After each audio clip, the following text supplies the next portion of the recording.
Good morning and good evening friends. चलिए चलते हैं हम लोग आज के सेट के पहले क्वेश्चन में। पहला क्वेश्चन क्या कह रहा है? सम्राट शाह आलम द्वितीय ने ईस्ट इंडिया कंपनी को बंगाल, बिहार और उड़ीसा की दीवानी कब प्रदान की? तो देखिए, आपको पता होगा बैटल ऑफ पलासी और बैटल ऑफ बक्सर। तो बैटल ऑफ बक्सर के बाद की ये घटना है। जब बात करें बैटल ऑफ पलासी की तो याद रखिएगा 1757 है, और बैटल ऑफ बक्सर है 1764। ठीक है।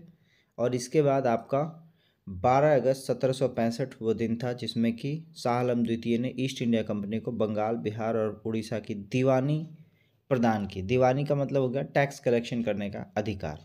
ठीक है, चले आगे। नेक्स्ट क्वेश्चन क्या है? निम्नलिखित में से किसे भारतीय पत्रकारिता का राजकुमार कहा जाता है? तो याद रखिएगा, ऑप्शन देखते हैं हम लोग। राजा राम मोहन राय, तारकनाथ दास, सुरेंद्रनाथ बनर्जी और क्रिस्टो दास पाल। तो क्रिस्टो दास पाल को भारतीय पत्रकारिता का राजकुमार कहा जाता है क्योंकि 1861 में क्रिस्टो दास पाल हिंदू पैट्रियट के संपादक बने थे और इनको ही भारतीय पत्रकारिता का राजकुमार कहा जाता है। नेक्स्ट क्वेश्चन क्या है? लॉर्ड डलहौजी की राज हड़प नीति के अंतर्गत निम्नलिखित में से सर्वप्रथम किसका विलय हुआ था? तो जो इस सेट को डिस्कशन कंटिन्यू देख रहे हैं उनको पता होगा। ठीक है, लॉर्ड डलहौजी के राज हड़प नीति के तहत ऑप्शन देख लेते हैं। अवध, झांसी, सतारा और जैतपुर। तो आंसर क्या होगा? सतारा का सबसे पहले विलय हुआ। ईस्वी क्या था? ईस्वी था 1848। ठीक है, चलें आगे। नेक्स्ट क्वेश्चन क्या है? पुस्तक अ नेशन इन मेकिंग किसने लिखी? तो पुस्तक अ नेशन इन मेकिंग आप ऑप्शन देखेंगे, आंसर क्या होगा? सुरेंद्रनाथ बनर्जी द्वारा लिखी गई पुस्तक है a nation in making. Next question क्या है? किस आंदोलन से पूर्व गांधी जी ने कहा था मैंने रोटी मांगी थी बदले में मुझे पत्थर मिला? अगेन मैंने ये क्वेश्चन आप लोग को बता रखा है। मैंने बताया था सविनय अवज्ञा आंदोलन 1930 में शुरुआत होता है और साथ ही साथ जो आपका 1930 में फर्स्ट राउंड टेबल कॉन्फ्रेंस होता है। ठीक है, राउंड टेबल कॉन्फ्रेंस। सविनय अवज्ञा आंदोलन दांडी मार्च के साथ साथ स्टार्ट होता है और ये लगभग 1934 में जाकर एंड घोषित किया जाता है। ठीक है, जैसे कि आपका असहयोग आंदोलन चौरा चौरी कांड के बाद असहयोग घोषित कर दिया गया था कि अब हम इसको बंद कर रहे हैं। लेकिन बीच में ये जो सविनय अवज्ञा आंदोलन है इसमें बीच में एक जगह रुकाव पड़ा। गांधी इरविन पैक्ट के बाद 1931 में सेकेंड राउंड टेबल कॉन्फ्रेंस में जो है गांधी जी इसको रोक कर सविनय अवज्ञा आंदोलन को स्थगित करके चले गए थे इंग्लैंड, और बहुत आशा के साथ गए थे कि वहाँ उनको काफ़ी कुछ मिलेगा क्योंकि गांधी इरविन पैक्ट में इरविन साहब ने काफ़ी कुछ वादा किया था। लेकिन वहाँ से रिटर्न जब वो आए तो उनको कुछ नहीं मिला था। ठीक है, वहाँ का जो सेकेंड राउंड कॉन्फ्रेंस टेबल था वो आपका फ्लॉप हो गया था। तो यही 1931 में उन्होंने आकर फिर से सविनय अवज्ञा आंदोलन फिर से स्टार्ट कराया था और उस टाइम की ये घटना है। उन्होंने कहा कि मैंने रोटी मांगी थी बदले में मुझे पत्थर मिला। तो आंसर क्या होगा? सविनय अवज्ञा आंदोलन। ये आप याद रखेंगे। ठीक है, ये घटना को अगर याद रखेंगे तो ये आपको सीक्वेंस भी समझ में आएगा और क्वेश्चन भी समझ में आएगा कि ये क्यों बोला गया था।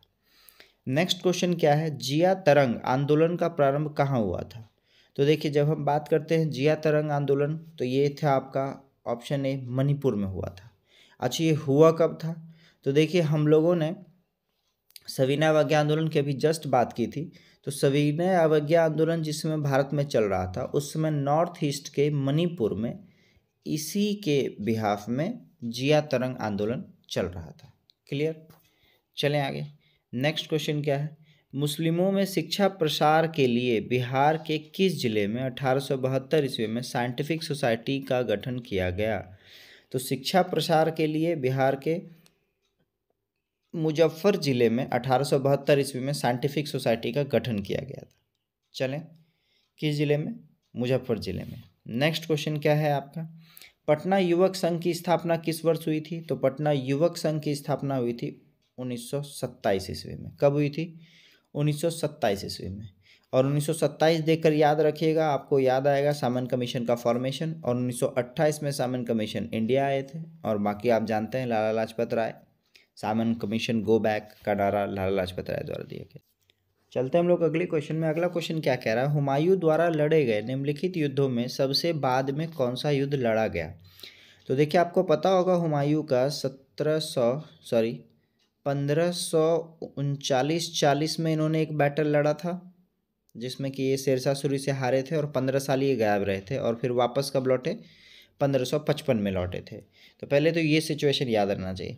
फिर ये 39 का युद्ध था आपका चौसा का, और 40 का युद्ध था बिलग्राम का। इसको हारने के बाद तो चौसा हटा लीजिए, बिलग्राम आपका है, और 1555 में ये वापस से जो है जीत कर आते हैं। और वो युद्ध कौन सा था? वो युद्ध था सरहिंद का युद्ध।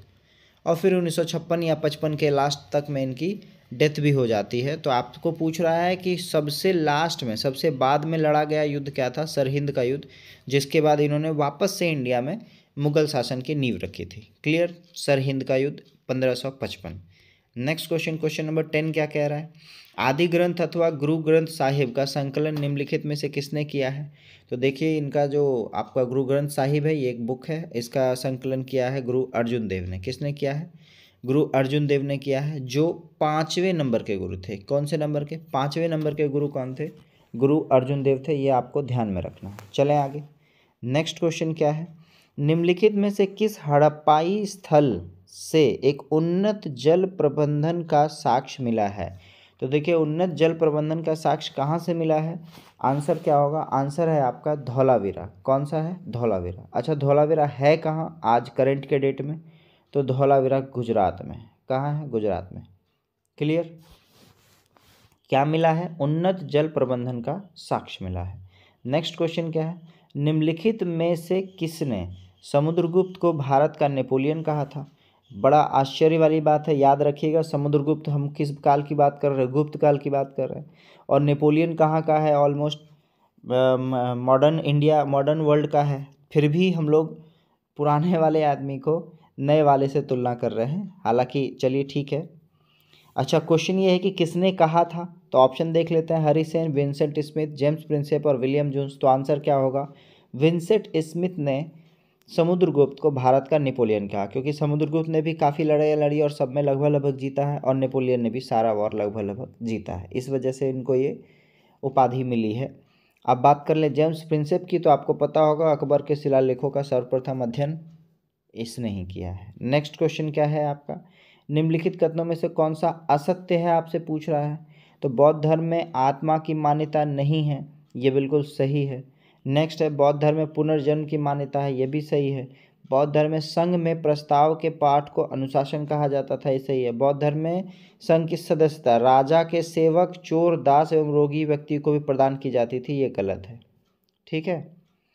बौद्ध संघ जो है गणतंत्र प्रणाली पर आधारित थी। संघ में चोर, हत्यारों, ऋणी व्यक्तियों, राजा के सेवक, दास एवं रोगी व्यक्तियों का प्रवेश क्या था? वर्जित था, एंट्री नहीं मिलता था इन सबको। चलें, नेक्स्ट क्वेश्चन क्या आपसे पूछ रहा है? कौन सा गलत है? तो उसके अकॉर्डिंग ये है आपका गलत है, option number D. Next question है, संविधान सभा की अंतिम बैठक निम्नलिखित में से कब हुई?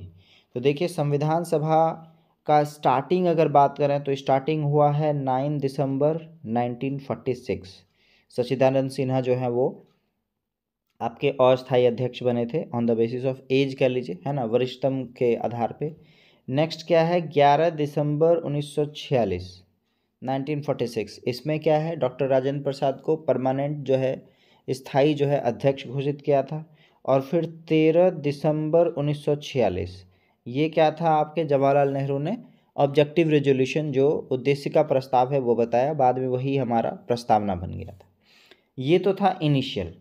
फिर अगर बात कर ले हम लोग अंतिम की, तो अंतिम से चलें तो सबसे पहला अंतिम मीटिंग आएगा आपका 26 नवंबर 1946, सॉरी 1948, 26 नवंबर 1949 को क्या था? संविधान को अपनाया गया था, टोटल 284 सदस्यों के सिग्नेचर के साथ। ठीक है, 284 लोगों के सिग्नेचर के साथ जो है संविधान को अपनाया गया था। और साथ ही साथ 26 जनवरी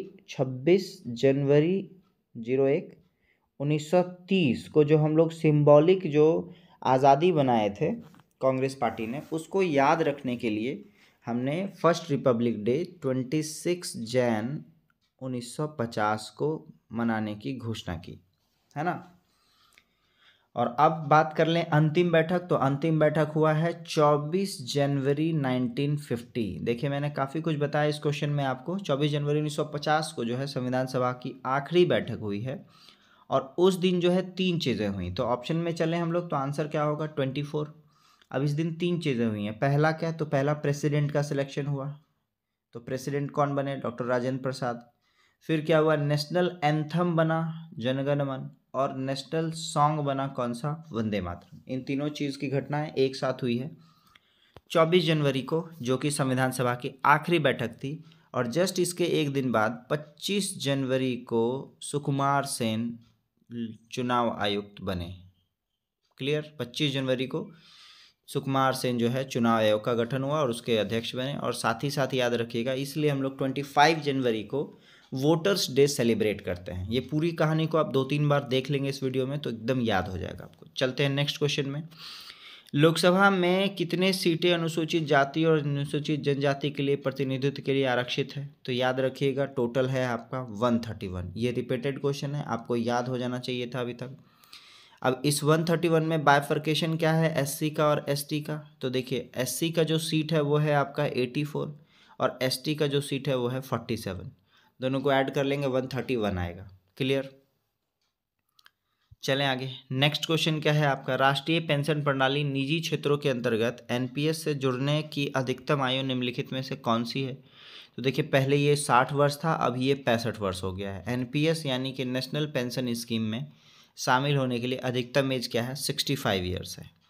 नेक्स्ट क्वेश्चन है, निम्नलिखित में से कौन सा पंचशील का सिद्धांत नहीं है। तो देखिए सबसे पहले बात कर लें पंचशील का, तो मैंने आपको एक बार और बताया था, हिंदी चीनी भाई भाई शुरुआत में नेहरू जी को कि जो दो उस समय जो मोस्ट पावरफुल कंट्री है उसमें से किसी से भी जुड़ना नहीं पसंद किए है ना, गुटनिरपेक्ष रहना पसंद किए थे। तो उन्होंने 5 पॉइंट का एक टॉपिक बनाया जिसको पंचशील बोला गया और उसको फॉलो करना था हर एक कंट्री को। उसमें पंचशील में आपसे क्वेश्चन ये पूछ रहा है कि क्या नहीं है।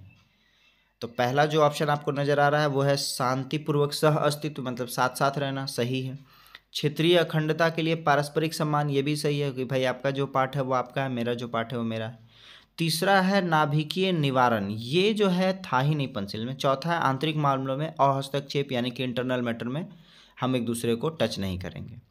तो आपका ये है ऑप्शन नंबर सी जो है, उस समय जो है परमाणु प्रतिरोध की ऐसी कोई बात पंचशील समझौते में नहीं हुई थी। चलें आगे। नेक्स्ट क्वेश्चन है क्वेश्चन नंबर 18, संविधान सभा के उपाध्यक्ष थे। तो देखिए संविधान सभा के उपाध्यक्ष, अस्थायी अध्यक्ष अलग है जो सत्येंद्र सिन्हा बने थे, अध्यक्ष अलग हैं जो परमानेंट अध्यक्ष जो बने थे आपके राजेंद्र प्रसाद, और उपाध्यक्ष की बात कर रहा है, ये भी एक मोस्ट इंपॉर्टेंट क्वेश्चन है। आंसर क्या होगा, डॉक्टर एच.सी. मुखर्जी। कौन से थे, डॉक्टर एच.सी. मुखर्जी थे संविधान सभा के उपाध्यक्ष। चलें आगे। नेक्स्ट क्वेश्चन है, केंद्रीय और प्रांतीय विधान परिषद में सदस्यों को अनुपूरक प्रश्न पूछने का अधिकार किस अधिनियम में मिला है। तो आपको पता होगा आंसर इसका, ऑप्शन नंबर सी जो है भारत परिषद अधिनियम, इसको हम लोग कहते हैं मॉर्ले मिंटो एक्ट। क्या कहते हैं, मॉर्ले मिंटो एक्ट कहते हैं।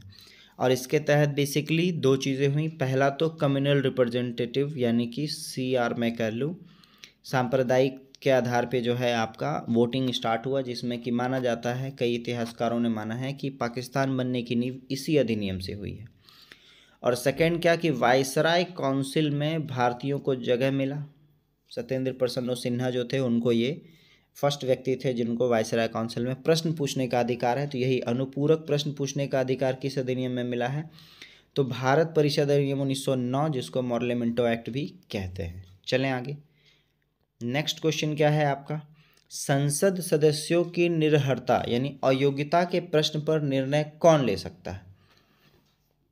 ऑप्शन देखेंगे, सर्वोच्च न्यायालय, उच्च न्यायालय, सर्वोच्च न्यायालय के परामर्श से राष्ट्रपति और भारतीय निर्वाचन आयोग के परामर्श से राष्ट्रपति। ऑप्शन नंबर डी सही होगा।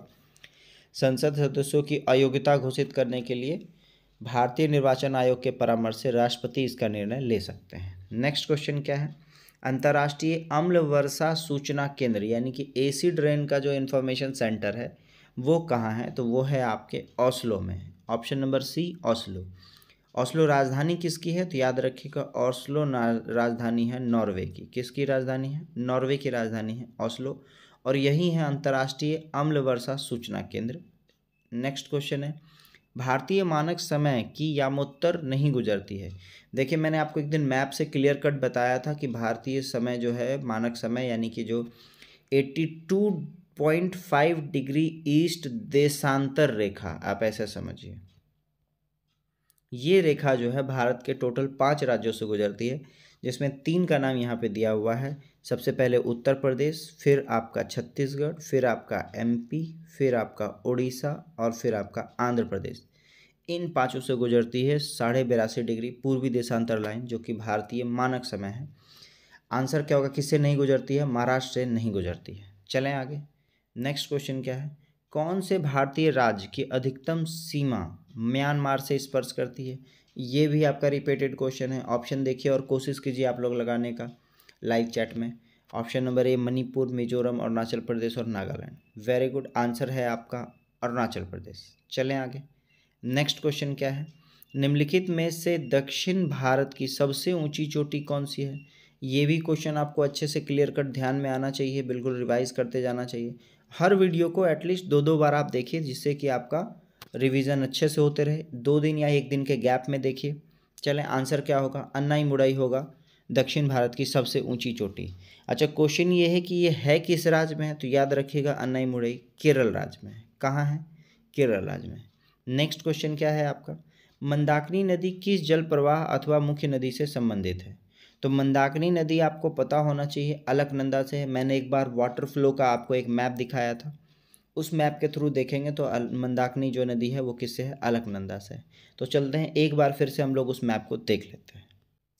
देखिए, देख सकते हैं आप इस मैप में, आपको दिख जाएगा यहाँ अलकनंदा नदी है ना, इधर धौला नदी हो गई, ये गंगोत्री ग्लेशियर हो गई, यहाँ से भगीरथी आती है। फिर आपको यहाँ पे आपको नज़र आएगा ये रहा मंदाकिनी नदी। तो अलकनंदा आगे फ्लो होते हुए कहाँ? मंदाकिनी। मंदाकिनी रुद्रप्रयाग और देवप्रयाग ये सब जगह का नाम है। जब ये दोनों मिलती है, अलकनंदा, भगीरथी और मंदाकिनी तीनों मिलती है, तो इस पॉइंट पे आपका क्या होता है? ये गंगा बन जाती है। फिर आप देख सकते हैं गंगा हरिद्वार, कानपुर, प्रयागराज, वाराणसी होते हुए आपका ये आपको दिखेगा बंगाल की खाड़ी में गिर रही है। कौन? गंगा।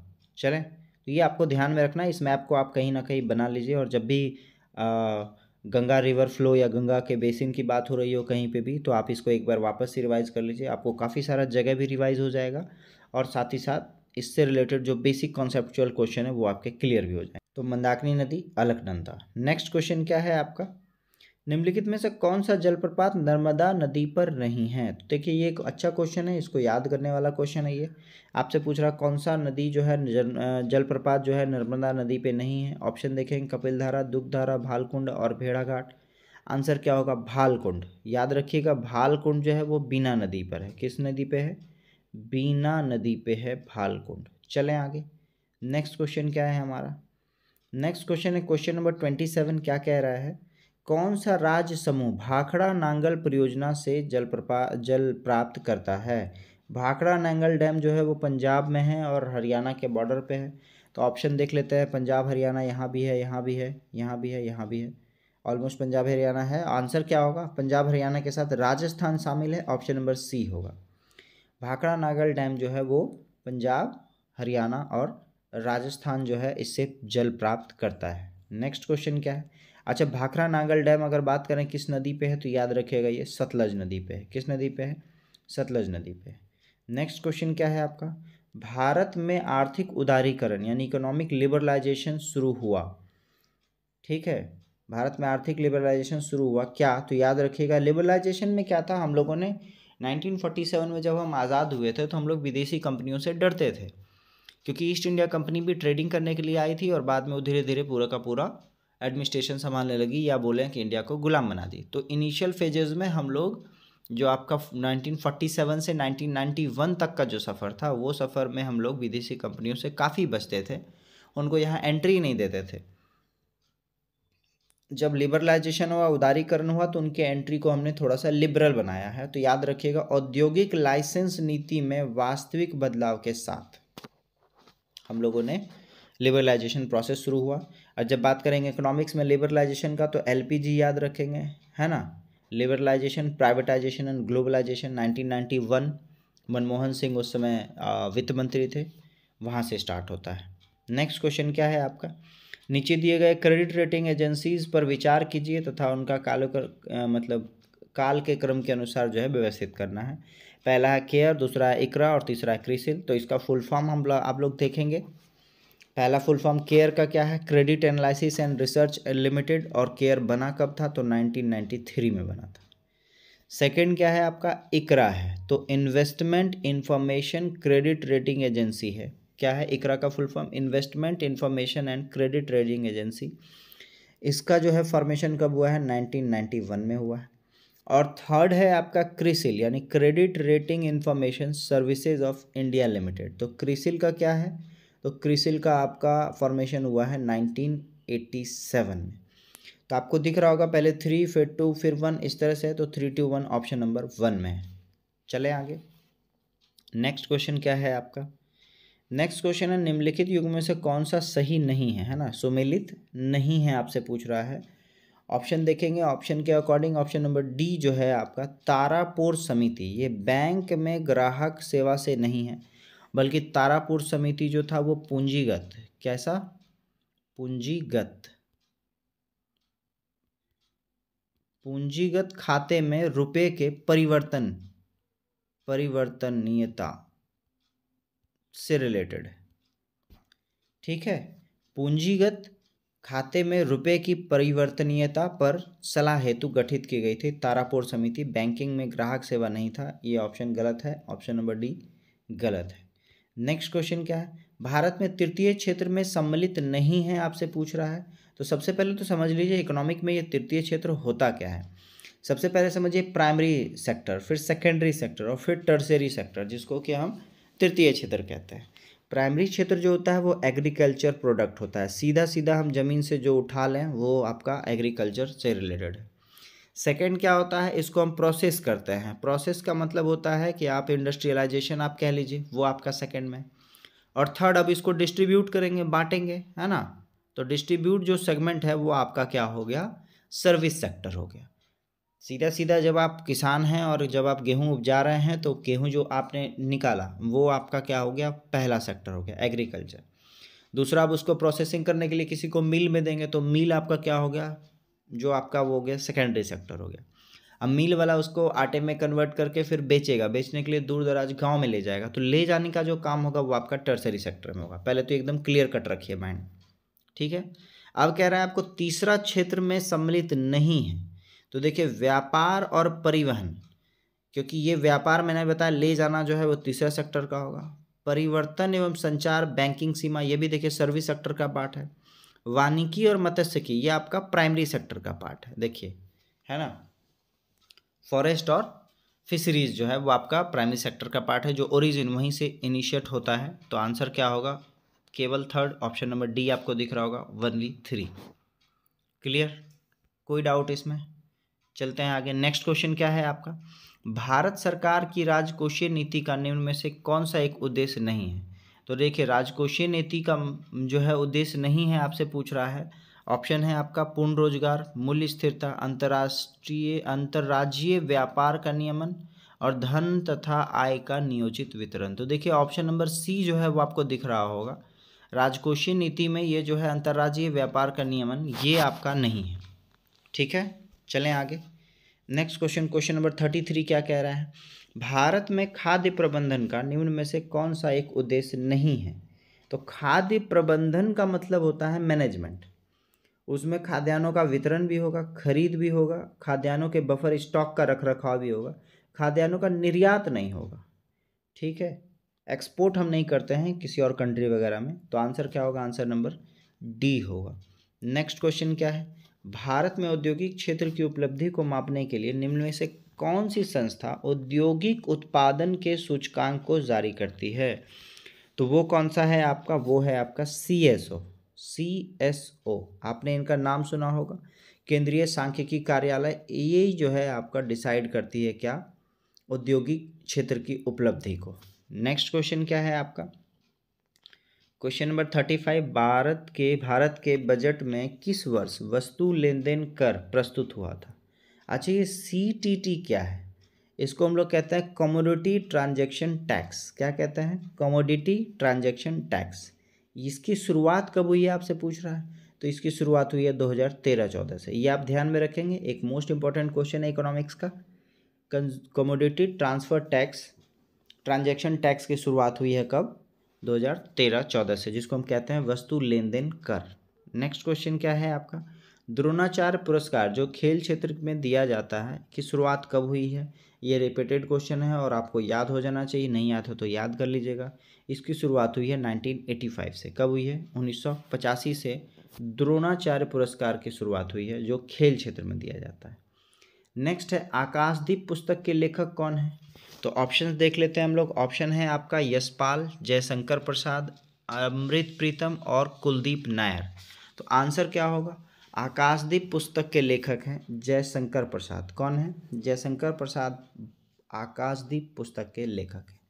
नेक्स्ट क्वेश्चन है आपका, केंद्रीय भवन निर्माण अनुसंधान संस्थान कहाँ स्थित है। बहुत इंपॉर्टेंट क्वेश्चन है, कई बार रिपीट हो चुका है ये है आपका रुड़की में। कहाँ है, रुड़की में है आपका केंद्रीय भवन निर्माण अनुसंधान संस्थान। नेक्स्ट क्वेश्चन क्या है आपका, भारत की पहली बोलती फिल्म आलम आरा किस वर्ष प्रदर्शित हुई थी। ये भी क्वेश्चन रिपीटेड है और मैंने आपको बताया है कि आलम आरा जो है 1931 में बनी थी। कब बनी थी, 1931 में आलम आरा भारत की पहली बोलती फिल्म बनी थी। और इसके निर्माता जो हैं वो कौन थे, वो थे आरदेसर ईरानी। चलें आगे। नेक्स्ट क्वेश्चन क्या है आपका, बिहार जाति आधारित जनगणना 2022 के अनुसार बिहार की कुल जनसंख्या कितनी है। One of the most important question Bihar exam के लिए, हो सकता है सेंट्रल एग्जाम में भी आपसे पूछ दे ये। इसके अनुसार जो भारत की जो है कुल जनसंख्या है, ऑप्शन देख लेते हैं आपका। ऑप्शन है 13 करोड़, 13 करोड़ यहाँ है, 14 करोड़ यहाँ, 10 करोड़। तो 10 करोड़ तो हमारा इनिशियल ही था, उस टाइम ही था। आंसर हमारा बी, सी या डी में से है, तो याद रखेंगे 10,07,25,310 ये हमारा क्या है, आंकड़ा है 2022 जाति आधारित जनगणना का, जो कि कब हुआ है प्रकाशित, तो 2 अक्टूबर को प्रकाशित हुआ है। कब हुआ है, 2 अक्टूबर को प्रकाशित हुआ है। One of the most important question. Next question है, शांति के क्षेत्र में नोबेल पुरस्कार 2023 के लिए किसको चुना गया है। तो देखिए, शांति के लिए चुना गया है नरगेस मोहम्मदी को। किसको, नरगेस मोहम्मदी को चुना गया है, जिन्होंने कि ईरान में महिलाओं के उत्पीड़न के खिलाफ काफ़ी लड़ाइयाँ लड़ी हैं, है ना। चलें, कहाँ, ईरान के लिए। नेक्स्ट क्वेश्चन क्या है आपका, क्वेश्चन नंबर 42 क्या कह रहा है। क्वेश्चन नंबर 42 कह रहा है, ग्लोबल जेंडर गैप इंडेक्स प्रतिवर्ष किस संस्था द्वारा जारी किया जाता है। तो याद रखिएगा, जो प्रतिवर्ष जो है ग्लोबल जेंडर गैप का मतलब मेल और फीमेल के बीच में जो डिस्पैरिटीज़ है, नंबर ऑफ, वो किसके द्वारा प्रदर्शित किया जाता है या बताया जाता है। तो ये बताया जाता है WEF के द्वारा, वर्ल्ड इकोनॉमिक फोरम। वर्ल्ड, यहाँ है इकोनॉमिक फोरम के द्वारा जो है वो ये रिपोर्ट जारी किया जाता है। और इस सूची में जो भारत का स्थान है वो है 2023 में 127वां। कौन सा है, 127वां है। और जब बात कर ले पहला स्थान, तो पहला स्थान है आयरलैंड का। ठीक है, किसका है, आयरलैंड का है ग्लोबल जेंडर गैप में, और भारत का 127वां। नेक्स्ट क्वेश्चन है, इक्था सैन्य अभ्यास 2023 किन 2 देशों के मध्य आयोजित किया गया है। तो याद रखेंगे, ये जो आयोजित किया गया है ये सैन्य अभ्यास, ये भारत और मालदीव के बीच में। कौन सा है, इक्था जो है वो भारत और मालदीव के बीच में। भारत श्रीलंका के बीच में याद रखिएगा स्लीनेक्स होता है। क्या होता है, स्लीनेक्स होता है। ठीक है, भारत और इंडोनेशिया के बीच में समुद्र शक्ति होता है। क्या होता है, समुद्र शक्ति जो है वो होता है भारत और इंडोनेशिया के बीच में। और भारत और जापान के बीच में होता है धर्म गार्जियन। क्या होता है, धर्म गार्जियन जो होता है वो होता है भारत और जापान के बीच में। फिलहाल ये एकता के बारे में बात कर रहे हैं, तो भारत और मालदीव याद रखिएगा, वो एकता सैन्य प्रणाली है, एक था। नेक्स्ट क्वेश्चन है, विश्व तंबाकू निषेध दिवस 2023 की थीम क्या है। तो थीम जानने से पहले समझिए कि विश्व तंबाकू निषेध दिवस मनाया कब जाता है। तो हर वर्ष जो है ये मनाया जाता है आपका 31 मई को। 31 मई का मतलब अप्रैल में 5वां महीना, 31 मई को हर साल जो है विश्व तंबाकू निषेध दिवस मनाया जाता है। और इस साल इसकी थीम है ग्रो फूड नो टोबैको, यानी कि आप खाना को उपजाइए, तंबाकू को नहीं। चलें, नेक्स्ट क्वेश्चन क्या है, अर्जुन पुरस्कार 2023 से सम्मानित साक्षी कुमारी का संबंध किस खेल से है। तो याद रखेंगे, साक्षी कुमारी का संबंध जो है वो कबड्डी से है। किस खेल से है, कबड्डी से है। चलते हम लोग अगले क्वेश्चन में। अगला क्वेश्चन कह रहा है 19वां G20 सम्मेलन का आयोजन कहाँ किया गया जाएगा। तो देखिए जब बात कर रहा है कहाँ किया जाएगा, तो इससे पहले हम लोग 18वां जान लें। 18वां जो G20 सम्मेलन है वो इसी साल 2023 में सितंबर के आसपास इंडिया में हुआ था। कहाँ हुआ था? इंडिया में हुआ था, ये आपको याद रखेंगे। 18वां इंडिया में हुआ था। जब बात करें हम लोग 19वां, तो याद रखिएगा 19वां G20 सम्मेलन कहाँ होगा? ब्राज़ील के डेरियो जो शहर है आपका, रियो डी जेरियो, वहाँ पे होगा। कौन सा? 19वां जो है आपका G20 सम्मेलन। और 18वां कहाँ हुआ है? भारत में हुआ है। ये आपको ध्यान में रखना है। नेक्स्ट क्वेश्चन क्या है आपका? ऑस्ट्रेलिया ओपन 2023 महिला एकल का खिताब किसने जीता था? तो याद रखिएगा ऑस्ट्रेलियन ओपन जो है आपका 2023 का महिला एकल का खिताब किसने जीता है? ऑप्शन नंबर ए आर्याना सबालेंका। किसने जीता है? आर्याना सबालेंका ने जीता है महिला एकल का खिताब, ऑस्ट्रेलियन जो सबसे पहला होता है। और जब हम मेल की बात करेंगे तो मेल किसने जीता है? तो नोवाक जोकोविच ने जीता है। किसने? नोवाक जोकोविच ने जीता है एकल पुरुष का खिताब ऑस्ट्रेलियन ओपन का। नेक्स्ट क्वेश्चन क्या है आपका? मुख्यमंत्री शिक्षा पुरस्कार योजना की शुरुआत किस राज्य के द्वारा की गई है? तो याद रखेंगे मुख्यमंत्री शिक्षा पुरस्कार योजना की शुरुआत हुई है उड़ीसा में। कहाँ हुई है? उड़ीसा में हुई है मुख्यमंत्री शिक्षा पुरस्कार योजना। नेक्स्ट क्वेश्चन है न्यू डेवलपमेंट बैंक का नया सदस्य देश कौन सा है? तो याद रखेंगे ऑप्शन देख लेते हैं हम लोग, ईरान, मिस्र, यूएई और अफगानिस्तान। न्यू डेवलपमेंट बैंक का जो है नया सदस्य नियुक्त किया गया है किसको? मिस्र को। किसको? मिस्र को। अच्छा, मिस्र की राजधानी क्या है? मिस्र की राजधानी है काहिरा। हिंदी में कायरो लिखा जाता है और इंग्लिश में, और हिंदी में क्या कहते हैं? काहिरा कहते हैं। ठीक है। न्यू डेवलपमेंट बैंक का जो मुख्यालय है वो कहाँ है? याद रखिएगा वो है आपका शंघाई में। कहाँ है? शंघाई में। चलें आगे। नेक्स्ट क्वेश्चन क्या है आपका? NVS-01 उपग्रह को किस प्रक्षेपण यान द्वारा प्रक्षेपित किया गया है? तो याद रखिएगा NVS-01 को GSLV F12 किससे? GSLV F12 से प्रक्षेपित किया गया है। ठीक है, चलें आगे। नेक्स्ट क्वेश्चन क्या है आपका? बोरेक्स निम्नलिखित में से किस धातु का अयस्क है? तो सबसे पहले तो देखिए बोरेक्स का फॉर्मूला क्या है, ये मैंने बताया है, रिपीटेड क्वेश्चन है। फॉर्मूला है Na2B4O7 × 10H2। अब आपको पूछ रहा है कि इनमें से क्या किस धातु का अयस्क है, मतलब कौन सा धातु निकाला जाता है। ऑप्शन में देखिएगा आपको दिख जाएगा सोडियम वो धातु है, क्योंकि ना तो इसमें मैग्नीशियम है, ना पोटेशियम है, ना एल्युमिनियम है। ठीक है, सोडियम वो धातु है जिसका अयस्क कौन सा है? बोरेक्स है। ये आप ध्यान में रखेंगे। चलें आगे। फॉर्मूला याद रखिएगा Na2B4O7 × 10H2O। ये आपका क्या है? बोरेक्स का फॉर्मूला है। और इससे क्या निकाला जाएगा? इससे सोडियम निकाला जाएगा। नेक्स्ट क्वेश्चन क्या है आपका?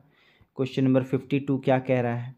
न्यूट्रॉन, प्रोटॉन, इलेक्ट्रॉन और अल्फा कण समान गतिज ऊर्जा के साथ चल रहे हैं। कणों को उनके वेग के बढ़ते क्रम में विकल्प में चयन करें। तो सबसे पहले ध्यान रखिएगा कि जिसका जो मास यानी कि जिसका द्रव्यमान जो है वो अधिक होगा, उसका वेग क्या होगा? उसका वेग कम होगा। ये आप ध्यान में रखेंगे। तो सबसे पहले हम बात कर लें किसकी? अल्फा कण की। याद रखिएगा अल्फा कण जो होता है वो हीलियम के इक्वल होता है, और हीलियम के पास क्या है? 2 प्रोटॉन है और 2 न्यूट्रॉन है। इलेक्ट्रॉन भी 2 है, लेकिन क्योंकि इलेक्ट्रॉन का मास सबसे कम होता है, बहुत कम होता है, 1/2000वां हिस्सा होता है प्रोटॉन का या न्यूट्रॉन का, तो सबसे ज़्यादा मास इसके पास है। तो याद रखिएगा सबसे कम जो है वेग इसी का होगा। और वेग को बढ़ते क्रम में बोला है, मतलब सबसे पहले हम लोग छोटा लेंगे, तो अल्फा कण यहाँ भी है और यहाँ भी है। नाउ द सेकेंड थिंग, आपको मैंने बोला कि इलेक्ट्रॉन का जो मास है वो प्रोटॉन का मास का 1/2000 1900 समथिंग 34 के आसपास है। तो 1/2000 होता है किसका? प्रोटॉन के मास का। कौन? इलेक्ट्रॉन। यानी इलेक्ट्रॉन सबसे हल्का होगा, और सबसे हल्का होगा तो सबसे तेज जो है भागेगा। तो याद रखिएगा इलेक्ट्रॉन सबसे तेज भागने वाला है। क्लियर? तो मैंने सिर्फ अल्फा कण से आपको इक्वेट करके बता दिया। अब बात समझिएगा, अल्फा कण को हीलियम पार्टिकल से इक्वेट किया जाता है, ये भी आपको याद रखेंगे। ऑप्शन नंबर ए आंसर होगा। पहले अल्फा कण का वेग होगा, फिर न्यूट्रॉन का वेग थोड़ा ज़्यादा होगा, प्रोटॉन का थोड़ा और ज़्यादा होगा, इलेक्ट्रॉन का सबसे ज़्यादा वेग होगा। पूछ रहा उनके वेगों के बढ़ते क्रम में चयनित कीजिए। नेक्स्ट क्वेश्चन है श्यानता का गुण पाया जाता है। तो देखिए श्यानता का गुण पाया जाता है द्रव और गैस दोनों में। ऑप्शन नंबर सी दिख रहा होगा। अच्छा, ये है क्या? याद रखिएगा 2 डिफरेंट लेयर जब आपस में टकराते हैं तो उनके बीच में जो फ्रिक्शन होता है उसको हम लोग श्यानता कहते हैं। ठीक है, और ये द्रव में भी होता है और गैसों में भी होता है, ये आप ध्यान में रखेंगे। चलें आगे। नेक्स्ट क्वेश्चन क्या है आपका, लाल रक्त कण यानी कि आरबीसी का जीवन काल कितना होता है। तो सबसे पहले ये समझिए डब्ल्यूबीसी का यानी वाइट ब्लड सेल का जो है जीवन काल लगभग 4 दिन के आसपास होता है, 4 डेज होता है। और जब बात करेंगे आरबीसी का तो आरबीसी का 4 मंथ होता है, ऐसे याद रखिए। क्या होता है, 4 मंथ होता है, मैक्सिमम की बात कर रहे हैं। तो 4 मंथ का मतलब लगभग 120 दिन है ना। तो आपको दिख रहा होगा ऑप्शन नंबर सी, 20 से 120 दिन जो है वो आपका क्या होता है, आरबीसी का जो है जीवन काल होता है। मतलब इतने दिनों तक वो आपके शरीर में रह के वापस से डेड हो जाता है।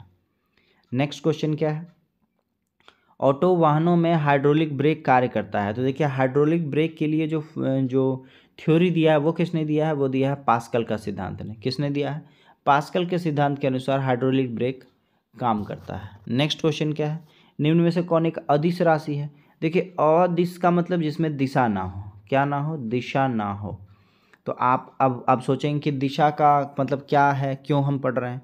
तो जिसमें आपका दिशा होता है वो आपका सदिश राशि होता है, उसको हम लोग सदिश कहते हैं। और जिसमें दिशा नहीं हो उसको अदिश राशि कहते हैं। और ये आपका अदिश हो गया आपका सिर्फ और सिर्फ मैग्नीट्यूड हो उसमें, और सदिश का मतलब मैग्नीट्यूड के साथ यानी कि आयाम के साथ साथ दिशा भी हो। तो आपसे पूछ रहा है कि कौन एक अदिश राशि है। तो याद रखिएगा द्रव्यमान एक अदिश राशि है। क्या है, द्रव्यमान एक अदिश राशि है। बाकी संवेग, वेग और कोणीय वेग एक सदिश राशि है। अच्छा, द्रव्यमान जैसे आया वैसे ही फिर हम लोग एक भार वर्ड पढ़ते हैं।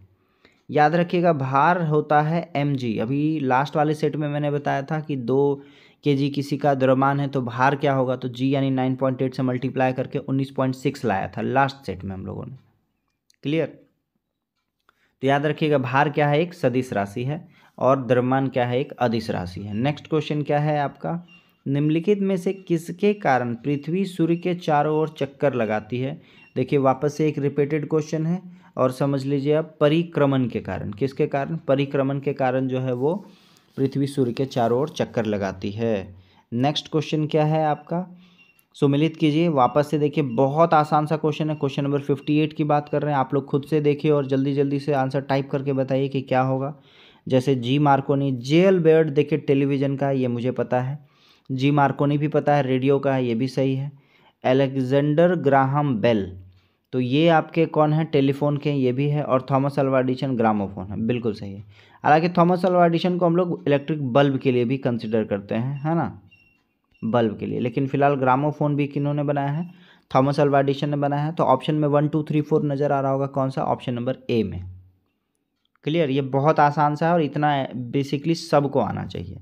नेक्स्ट क्वेश्चन क्या है आपका, हाइड्रोजन गैस गुब्बारा, गैस भरा गुब्बारा। अब देखिए सदैव हवा में ऊपर उठता है, मतलब क्या हल्का भी भरेंगे तो ऊपर उठेगा, ज़रूरी नहीं है। हवा में केवल गुब्बारा तभी ऊपर उठता है जब उसका कुल भार विस्थापित वायु के भार से कम हो। बहुत ध्यान से देखिएगा, इस लाइन को पढ़िएगा, आपको आइडिया लग जाएगा। हवा में तभी ऊपर जाएगा जब उसका कुल भार जो होता है वो वायु जितना हम लोग डाल रहे हैं उसमें विस्थापित कर रहे हैं उससे बहुत कम हो, तभी उसको ऊपर लेकर जाएगा। ऑप्शन नंबर बी आपका सही होगा। ठीक है, चलें नेक्स्ट क्वेश्चन में। क्वेश्चन नंबर 60 क्या कह रहा है, अवतल दर्पण में प्रतिबिंब किस स्थिति में आभासी और सीधा बनेगा। वंस मोर एक रिपीटेड क्वेश्चन है, बहुत आसान क्वेश्चन हो जाना चाहिए अभी तक ये क्वेश्चन आपके लिए। अवतल दर्पण इसको कहते हैं जो अंदर की ओर धंसा हुआ होता है। इसका ये प्राइमरी एक्सिस हो गया, है ना। प्राइमरी एक्सिस में ये आपका क्या, सी, ये एफ और ये पी। हम लोग को पता है कि जब एफ और पी के बीच में किसी को रखेंगे तो इसका इमेज कहाँ बनेगा, पीछे बनेगा, यहाँ बनेगा, और आभासी बनेगा, सीधा बनेगा। तो आंसर रखिएगा या किसके किसके बीच में, फोकस और ध्रुव। पी को क्या कहते हैं, ध्रुव कहते हैं। तो जब वस्तु अवतल दर्पण के फोकस और ध्रुव के मध्य हो। देखिए ऑप्शन नंबर डी दिख रहा होगा आपको। चलें नेक्स्ट क्वेश्चन क्या है, परिपथ में धारा है। तो देखिए परिपथ में आपको दिख रहा होगा ट्रायंगल, लेकिन हम लोग को 2 ही तरह का सिखाया गया है। एक तो सिखाया गया है जो आपका समांतर हो, और एक सिखाया गया है जब श्रेणी क्रम हो। और ये जो आपको दिख रहा है ना रोड टूटा हुआ, ये बेसिकली प्रतिरोध है। और देखिए प्रतिरोध का मात्रक क्या है, ओम है। ठीक है, अब बहुत ध्यान से देखिए, मैं इस फिगर को थोड़ा कन्वर्ट करना चाह रहा हूँ। ये तो आपका एक लाइन है ही, बहुत ध्यान से देखिएगा, क्योंकि जब तक आप इसको कन्वर्ट नहीं करेंगे समझ में नहीं आएगा कि पैरेलल है या क्या है। यहाँ से आपका ये जो उठा है तो यहाँ से मैं ऐसे थोड़ा सा ऐसे सीधा कर देता हूँ, और ये एक है और फिर ये एक है और ये आके इससे जुड़ गया है, यहाँ पे आके इससे जुड़ा हुआ है, ऐसे है। मतलब हम कह सकते हैं कि ये दोनों श्रेणी क्रम में है और ये दोनों जब साथ जुड़ेंगे तो ये इसके समांतर क्रम में हो जाएंगे। तो श्रेणी क्रम में क्या होता है, प्रतिरोध जुड़ जाता है। तो 2 और 2 क्या हो जाएगा, 2 ओम यहाँ है और 2 ओम यहाँ है, ये ऐड होकर हो जाएगा 4 ओम हो जाएगा। और फिर ये नीचे 2 ओम है। तो अब देखिए ये वाला पार्ट और ये वाला पार्ट समांतर क्रम में होगा।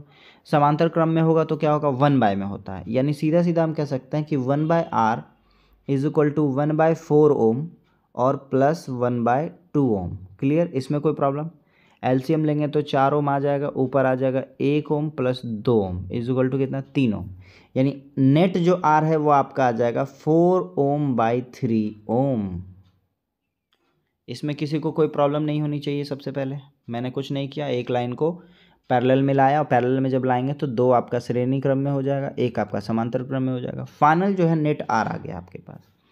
और क्वेश्चन में देखिए आपको वी भी दिया हुआ है, आपसे पूछ रहा आई, तो हम लोग को पता है V equal to I R होता है। तो आई इज इक्वल टू क्या होगा, वी बाय आर। तो वी क्या है, 2 ओम है, 2 वोल्ट है। और आर अभी देखा था हम लोगों ने 4/3 था, तो 3 कहाँ चला गया, ऊपर चला गया। तो 3 दूनी 6/4 कितना आएगा, 1.5 एम्पियर आएगा। कितना आएगा, आई को एम्पियर से करते हैं हम लोग तो 1.5 एम्पियर आएगा, क्योंकि 6/4 इज इक्वल टू 3/2। 3/2 का यानी कि 3 को आधा करेंगे तो 1.5 आएगा। ऑप्शन नंबर ए आपका सही है। क्लियर, चलें आगे नेक्स्ट। इस तरह के क्वेश्चन में कभी फंसिएगा मत, फॉर्मूला याद रखिएगा। नेक्स्ट है क्वेश्चन, मोमबत्ती के हवा में जलने पर बनने वाला उत्पाद नहीं है।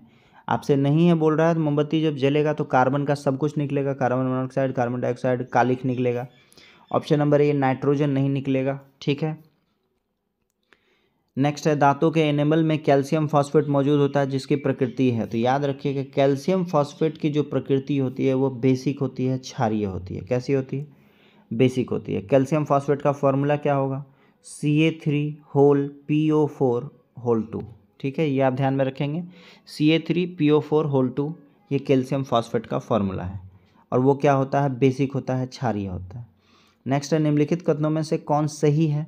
तो देखिए आपको क्वेश्चन में पढ़िएगा ऑप्शन तो क्लियर कट हो जाएगा। सभी धातु तन्य हैं, सभी अधातु तन्य होते हैं, सामान्यतः धातु तन्य होती है, ये ऑप्शन सही है। क्लियर, कुछ ही ऐसे मेटल हैं जो तन्य का मतलब जिसको खींच के लंबा नहीं बनाया जा सकता, कुछ ही हैं जो नहीं होते हैं, लेकिन सामान्यता का मतलब जनरली। तो ऑप्शन नंबर सी क्या होगा, सही होगा।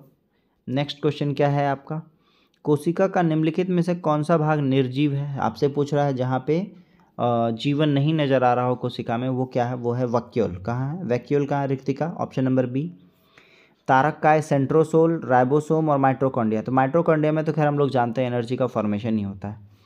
तो ये आपका वैक्यूल होता है जहाँ क्या हो, निर्जीव है। नेक्स्ट क्वेश्चन, निम्नलिखित में से किसे कोशिका के कोशिका द्रव यानी साइटोप्लाज्म का भाग नहीं माना जाता है। तो ऑप्शन देख लेते हैं। ऑप्शन क्या है आपका, राइबोसोम है, नाभिक है, माइटोकॉन्ड्रिया है और सूक्ष्म नलिका है। तो याद रखिएगा जो आपका कोशिका द्रव का भाग नहीं माना जाता है, किसको, नाभिक को। क्यों, क्योंकि जो न्यूक्लियस होता है वो सेल के अंदर पहले से ही किसी और कवच के अंदर रहता है। मेरी बात समझ रहे हैं, नाभिक जो है कोशिका का सबसे बड़ा भाग है और महत्वपूर्ण भाग है, लेकिन जो न्यूक्लियस होता है वो भी एक सेल का अंदर छुपा होता है। जैसे हम लोग सेल मेम्ब्रेन पढ़ते हैं, वैसे ये भी एक अंदर भी सेल के अंदर रहता है। तो कोशिका द्रव का भाग नहीं माना जाता है। नेक्स्ट क्वेश्चन है, धमनी और सिरा में रक्त का पीएच कैसा होगा। सबसे पहले समझिए कि धमनी क्या है और सिरा क्या है। सिरा में जो होता है वो O2 यानी ऑक्सीजन नहीं होता है, जिसको हम वेन कहते हैं, उसमें ऑक्सीजन नहीं रहता है।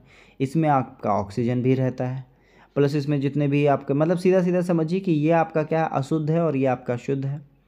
तो जो अब बात कर लें कि सिरा में याद रखिएगा आपका सिरा का पीएच वैल्यू जो होता है वो अधिक होगा, क्योंकि O2 नहीं है। तो यानी ये कैसा गुण होगा, इसका क्षारीय गुण होगा। ठीक है, और जो आपका आर्टरी है, धमनी है, इसका क्या है O2 वगैरह और भी अदर मिनरल्स है, तो ये आपका क्या होगा, एसिडिक होगा। तो एसिडिक का मतलब पीएच वैल्यू कम होना और क्षारीय का मतलब अधिक होना। तो अब आप ऑप्शन में देखिएगा कि कौन सा में कम है और कौन सा में अधिक है। तो धमनी में अधिक है, ये गलत है, धमनी में कम है और सिरा में अधिक है। तो ऑप्शन नंबर सी आपका सही होगा। याद रखिएगा सिरा का जो खून होता है वो हल्का क्षारीय होता है, आप सीधा सीधा ऐसे भी याद रख लीजिए। और धमनी का जो होता है थोड़ा सा एसिडिक होता है। एसिडिक है तो इसका पीएच वैल्यू कम होगा और इसका पीएच वैल्यू अधिक होगा, ये ध्यान में रखेंगे। चलें आगे। नेक्स्ट क्वेश्चन, क्वेश्चन नंबर 67 क्या कह रहा है, क्वेश्चन नंबर 68 सॉरी, क्या कह रहा है, निम्नलिखित में से कौन सी वास्तविक रूप से मछली है। तो देखिए ऑप्शन में देखेंगे, ऑप्शन नंबर जो आपका डी है, समुद्री घोड़ा, वो वास्तविक रूप से मछली है। चलें, मछली का मतलब उस तरह का गुण रिप्रेजेंट कर रहा है ये। नेक्स्ट है, जंपिंग जिन के सिद्धांत का प्रतिपादन किसने किया है। तो ये भी क्वेश्चन रिपीटेड है, आंसर क्या होगा, बारबरा मैकलिंटोश, इन्होंने क्या किया है, जंपिंग जिन का सिद्धांत दिया है। चलें आगे। और इसी के लिए जो है इनको 1983 में चिकित्सा का नोबेल मिला है। किसके लिए, जंपिंग जिन के लिए चिकित्सा का नोबेल 1983 में मिला है। जैसे 1983 आता है तो क्रिकेट चाहने वालों को, पसंद करने वालों को याद आएगा 1983 का वर्ल्ड कप। इंडिया ने सबसे पहला वर्ल्ड कप 1983 में वेस्ट इंडीज़ को हराकर जीता है। नेक्स्ट क्वेश्चन है, मानव शरीर में पाए जाने वाले तत्व का सही क्रम क्या है। तो देखिए मानव शरीर में सबसे ज़्यादा जो पाया जाता है वो पाया जाता है ऑक्सीजन, ये दो में नज़र आ रहा है। और सबसे कम क्या पाया जाएगा इस ऑप्शन के अकॉर्डिंग, ऑक्सीजन के साथ साथ हम लोगों को पता होना चाहिए कि हमारे शरीर में कार्बन डाइऑक्साइड की मात्रा सबसे ज़्यादा है ऑक्सीजन के बाद। ठीक है, तो ऑप्शन नंबर ए मेरे हिसाब से सही होगा, ऑक्सीजन के बाद कार्बन डाइऑक्साइड, हाइड्रोजन, नाइट्रोजन और फिर कैल्शियम। चलें आगे। नेक्स्ट क्वेश्चन क्या है, अब ये कोई मत समझ लीजिएगा कि जो है आपके वायुमंडल में नाइट्रोजन सबसे ज़्यादा है तो नाइट्रोजन सेकंड नंबर पे होगा, ये अगर सोच रहे हैं तो गलत सोच रहे हैं। क्योंकि नाइट्रोजन की रिलेटिव स्पीड जो होती है वो सबसे कम होती है। जब हम सांस लेते हैं तो 70% से ज़्यादा नाइट्रोजन होने के बाद भी हमारे सांस में नाइट्रोजन की मात्रा लगभग नहीं के बराबर होती है, क्योंकि उसका रिलेटिव स्पीड कम है। बहुत ध्यान से कभी आराम से समझेंगे इसको।